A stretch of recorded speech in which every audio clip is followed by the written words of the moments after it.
to drain the tanks. And this is not just with him here.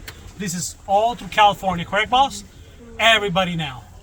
And what was the reasoning behind this? Why? Do you mind sharing why now they're draining the tanks? The reason that they drain the tanks is we need to check that double check valve. Most of, like on this bus right here, most of the buses that they have one gauge, two needles, but they only have one low air warning light. So if you're just doing the pump down, both needles move. And if you do the pump down, it go down to close to 60. Yeah, the low air warning turns on, but which one turned on? The primary or the secondary? Which one turned on? You know what I mean? So if we split the tanks, now we know for sure the primary turned on, and when we're doing the other side, we know the secondary turned on. Okay. Also, since we're already splitting the tanks, we're gonna go all the way down to zero, and now we're gonna make sure, like you said, now we're making sure all our components are working as well.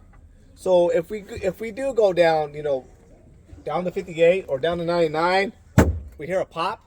It doesn't matter if you're primary or you're secondary. We know for a fact, because we did it in the morning, we did our check, that if we lose air in one tank, we know our double check valve works. So it doesn't matter if it slides this way or if it slides this way, it's not going to let all the air go out that tank. And we can still stop this bus safely because we just did it. And it doesn't matter which side, because we did it because we test both sides. And we're not going to freak out and pull the parking brake. That's the last thing we want you to do. Okay? Think of it, if you're going down the freeway doing, 60 miles an hour, 70 miles an hour, and you pull the e-brake. Well, that's what that exact same thing. We don't want you to deal with the bus either. So if you're going down to 99 or 58, you hear a pop, we don't want you to do that.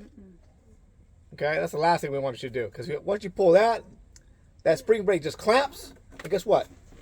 It's going to flip. Okay? It's kind of like a sprinter running full speed and you stick your leg out. That's what you're doing if you just pop that. We don't want you to do that. That's why we want you to use the emergency stopping system, which is also your service brake, and just push and slowly stop this bus. And you're wondering, what, can we still stop it? Yes, because that's why you tested in the morning. That you can. You lose all your air in one tank, it doesn't matter which one, because you're going to test both, you can still stop this bus using your service brake. Okay, because we don't want you just popping that. Because if you pop it, yes, at low speeds, you're probably going to be okay. But if you're doing any kind of speed, 40 miles an hour, 50 miles an hour, that big old spring brake just clamps. That's why I hear a that's what it does. It clamps. And if you're doing any kind of speed, boom. Now you're going to flip on the side.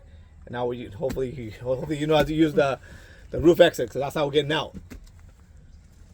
Okay? But if you drain your tanks, you know for a fact, if you hear a pop, it doesn't matter what side you're losing air, you can stop this bus by using your service valve. Okay? And then pull over to the side. Okay? You don't have to pop it right off the bat. Okay? Alright, so in the event, like Officer Manolo says, you hear a pop, or you hear more pops, you have a total loss of air. Total loss.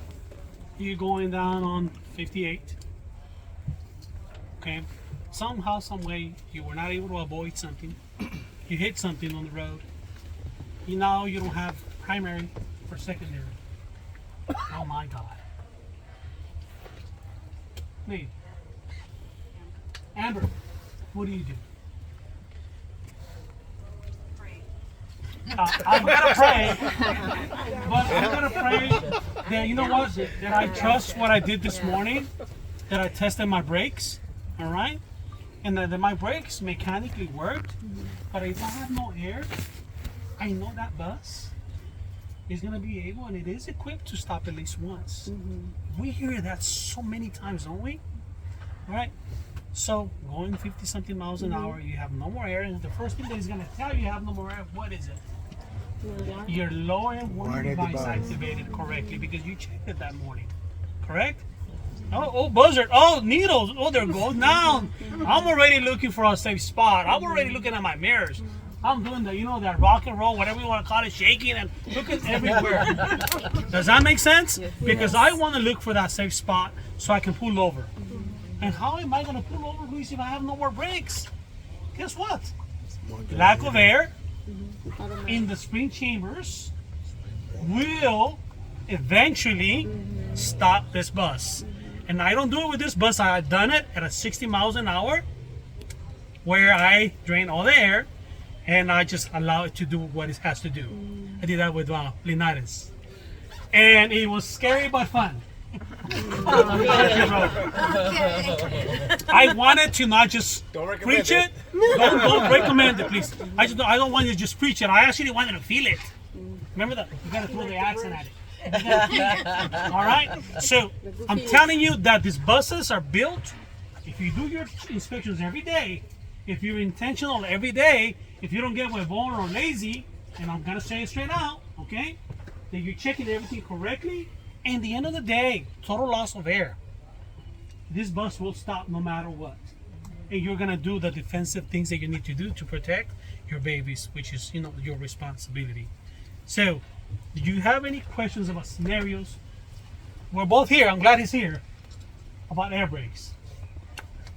So we got cut in, cut out, static applied, correct? Then we drain each side separately, and then we do 3 rolling stops. Yes? Please, yes. Thank you. Thank you. Tell me yes. What is the purpose of the first rolling stop? Anyone? So that we're able to stop the bus? So, you're talking about brake adjustments. So, the old system, and this is what I'm going to say just for now. The old system has a brake chamber, push rod, slack adjuster, okay? Just the new system, like this bus, has disc brakes. It's all one system together, okay? It has a disc brakes with a pulsating, I forget the name of it. Calipers? Yes, caliper, all right?